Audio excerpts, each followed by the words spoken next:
one of the gentlemen I've worked with, his wife was diagnosed with cancer, and he had to kind of take on additional responsibilities in his household. And he started having this unexplained neck and shoulder pain.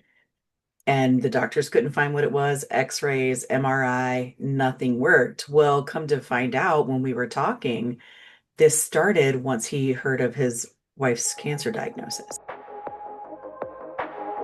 Welcome to the Beauty Talk podcast, where we feature how the best medical practitioners help their patients to look better, younger, and healthier. Now, enjoy the show, and here's your host.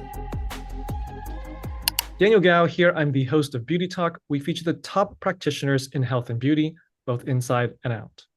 I have Courtney Copeland, an integrative somatic practitioner who brings laughter, healing, and empowerment to clients and audiences worldwide. She holds a master's degree in human services counseling, as well as certifications in integrative somatic healing, thought field therapy algorithms, and many others. She is level 1 and level 2 Reiki certified and uses a holistic approach in working with clients. She served as the co-clinical director for the Tidewater Emergency Medical Services Critical Incident Stress Management Team for 5 years and instructed the Portsmouth Police Department and First Responders Coaching LLC staff on mental health and crisis intervention. So Courtney, welcome and glad to have you here. Thank you. Thanks for having me, Daniel. Yeah, so let's start from the very beginning. How did you first get interested in, well, I'll use kind of the broad terminology, the medical field? Okay. So I had my own stuff going on when I was a kid and went in and out of counseling as a teenager, young adult. And then I had a personal crisis in 2015 where I had to go inpatient for a little bit. And when I was in there, I realized there were no counselors like the one that I needed Mm. for the big, heavy things that I was handling. So I decided to go to graduate school and complete my master's in counseling to kind of become the counselor that I needed and figure out how to help others. And so that's what I did.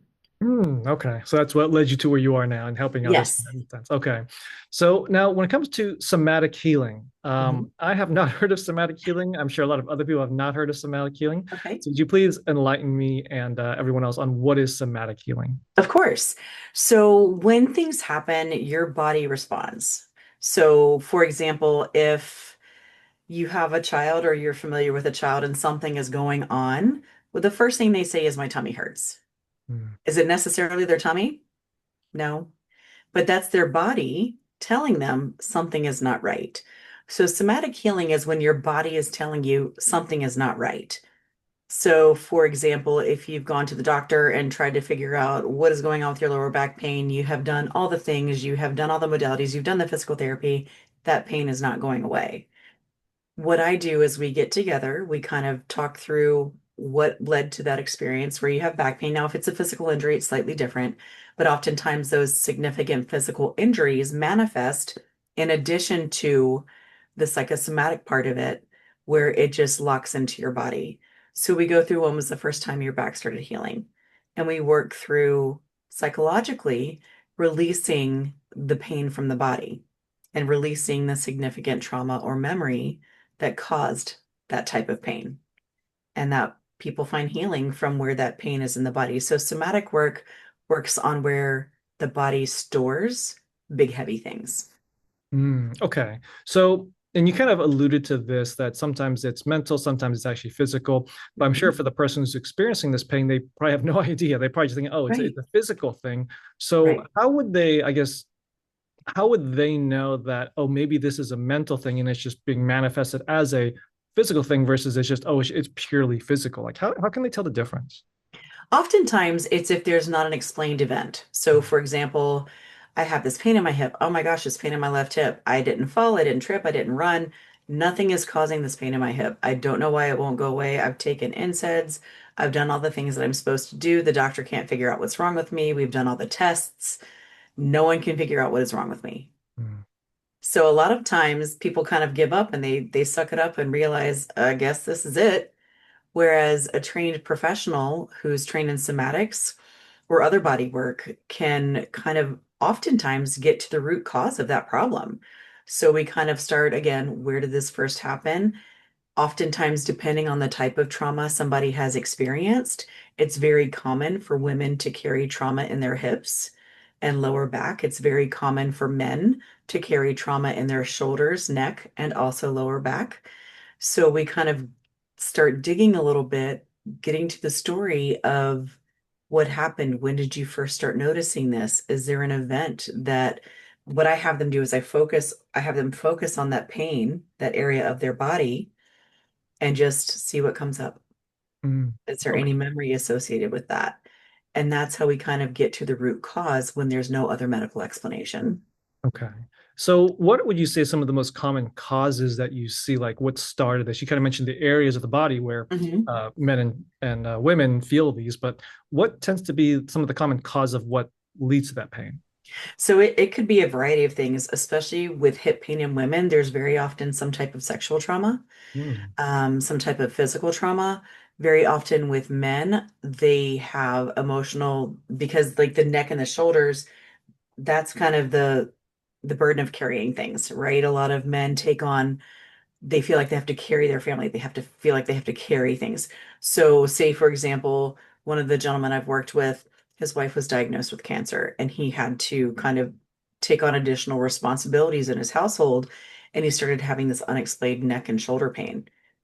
And the doctors couldn't find what it was, x-rays, MRI, nothing worked. Well, come to find out when we were talking, this started once he heard of his wife's cancer diagnosis. Mm. And so that physical representation of the what he took on, basically put on his shoulders, is what manifested in his body. So we worked through that. We worked through how you can be supportive without taking things on, without taking on the emotional labor. Now, certainly within relationships, there is going to be shared emotional labor at some point, but we worked through what that was to find some resolution in his physical pain and worked through ways that he could actually change some of what he was doing to support his family, but also not take on the emotional pain of what was going on. Mm. Now, I'm sure that when it comes to the time, like how long does it take for this pain to manifest? I'm sure for some people it may be decades before it manifests, and it sounds like with other people it may happen very in a very short period of time if the, I guess I call it the trauma is great enough. But is there kind of like a time frame that you typically see of from when it begins to when the pain starts to manifest? Not really. Everyone's individual. So, a lot of women who have repeated sexual assault, they just kind of things start happening. They start noticing a little ache, you know, and then as life moves on, oh, that's still kind of painful. Oh, and as things progress, it manifests to the point that it basically like gets a festering, kind of like a where they just can't tolerate it anymore. So it truly depends on the individual. There's also children that, there's no explanation for how they're feeling.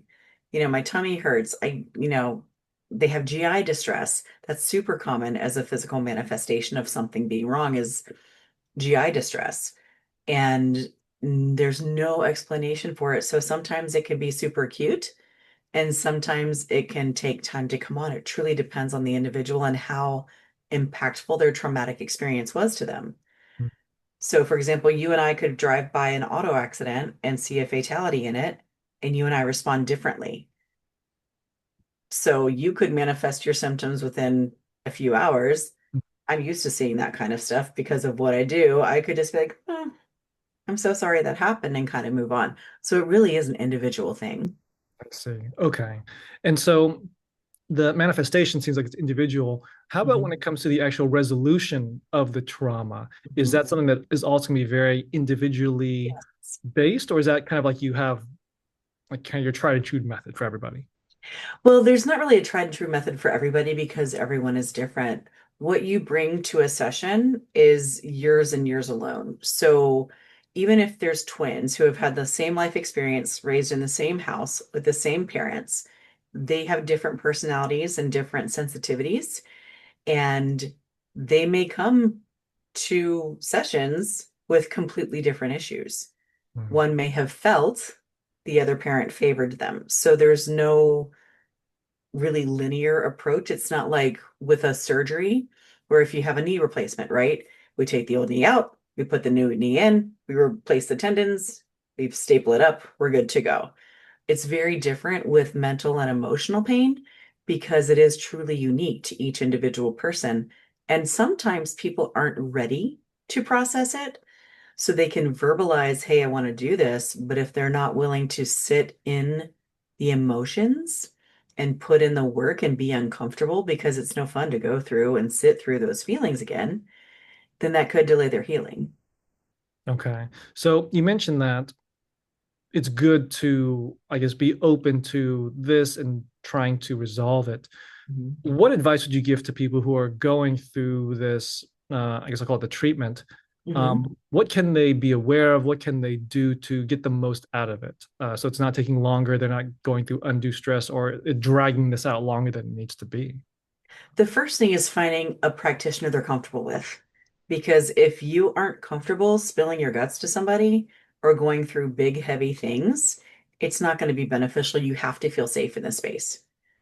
So a lot of times we are kind of trapped with who's in our insurance network, right? So you're told these are the approved providers, these are who you can go with. Well, if you have an appointment and that person just doesn't have the best vibe for you, isn't somebody who you feel you can truly trust, you may not be able to have as much resolution as someone that you know that you can fully trust and tell anything to. So some people prefer a less clinical approach, which is similar, not that I'm not clinical, but I allow people to express their emotions freely. They can say or do within reason, but they can say anything they want. There's no filter with working with me. I know some people feel with other clinicians based on experience that I've received and feedback that I've received from clients, they couldn't be authentic. They were afraid they were going to offend their clinician. And I was like, well, technically, you shouldn't offend them. Like, we've all been through grad school. We've learned how to, that's not mine. Say what you want. But sometimes they don't feel like they can be truly authentic. And for me, that authenticity is what speeds up healing. Mm, okay. Now, you also do Reiki healing. Yes. I've heard of it, but I'm not quite sure what it is. So, could you dive a little bit deeper into what is Reiki healing and how does it apply to this type of trauma resolution? Okay.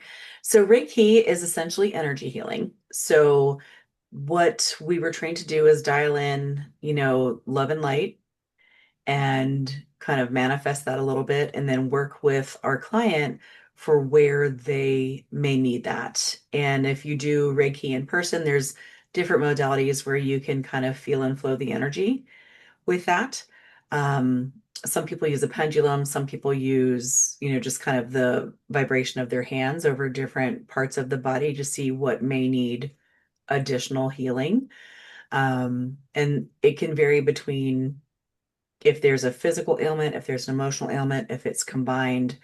And we work through just pushing that positive and healing energy to the client so they can receive that and then sit with that. And I have seen amazing results in working with clients. It can be done in person or distance. And the biggest factor for that is someone has to be open to receiving it. Mm, A lot of people are like, "Oh, that's woo-woo. That's kind of weird. I don't know if that's like you can't prove it." I can't prove it, but I do know that it works. okay. And when it comes to either the Reiki healing or the trauma resolution Mhm. or any of these, like what are some of the most common misconceptions you hear, either from your clients, the patients? Like what's the most common ones, either myths or misconceptions? Mhm.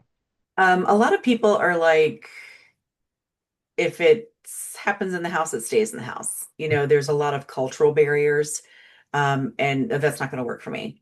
No, that sounds too weird. That sounds like voodoo. That's not going to work for me. And my response to that is have an open mind, because so far MRIs haven't showed anything, X-rays haven't showed anything. Your physical therapy hasn't healed this. So what else would you like to try? I would just recommend that you be open. A lot of clients, depending, and it depends on their background as well, just have resistance to something different. There's not quote unquote empirical evidence for everything that I do. But depending on, just like anything else, depending on what you look into and study, there is evidence to show that it's beneficial. So when I talk to my clients, I just ask them, okay, what have you done? And how well has that worked so far? And are you open or willing to trying something different? If it works, great. If not, no harm, no foul. And I Okay. have received, I'm sorry, go ahead. No, no, no, please. Oh, and I've received feedback quite a bit that, you know, oh my God, this stuff works. Yeah. So being open is the biggest barrier removal because, we just want to help people. I just want to help people feel better and get out of those big, heavy moments that they just keep playing over and over, or when they can't figure out what else is going on. Okay. And you did mention before that really to get the most out of it, you really want to have a practitioner who you can open up to, that you can trust. So let's say that somebody is looking for someone to help them out with their Mhm. issue. They've never gone through this before. They don't Mhm. know who to go to. What advice would you give to this person as they're doing their search to find that provider, um, who can give them, who can make them feel comfortable and help them basically get through this journey and get a good result at the end of it? Ask for a consultation. Mm. Ask for either a complimentary consultation or ask if they have a reduced rate first fee or first session because excuse me, a good portion of practitioners want to know that we're a good fit. Good practitioners want to ensure that their clients are getting their needs met and that they're reaching their goals. Mhm. So I always recommend ask for a 20 or 30-minute consult. Just like when you meet someone on the street or you meet someone when you're out in the wild, you know within a few minutes if you're going to get along with that person, if that's someone else that you want to kind of continue a relationship with, or if they're just the guy on the street. Hey, how you doing? Keep going, right? So ask what their qualifications are. Ask how long they've been in practice. Ask what additional modalities they may use. Ask if they have a referral, if they're not the best fit for you.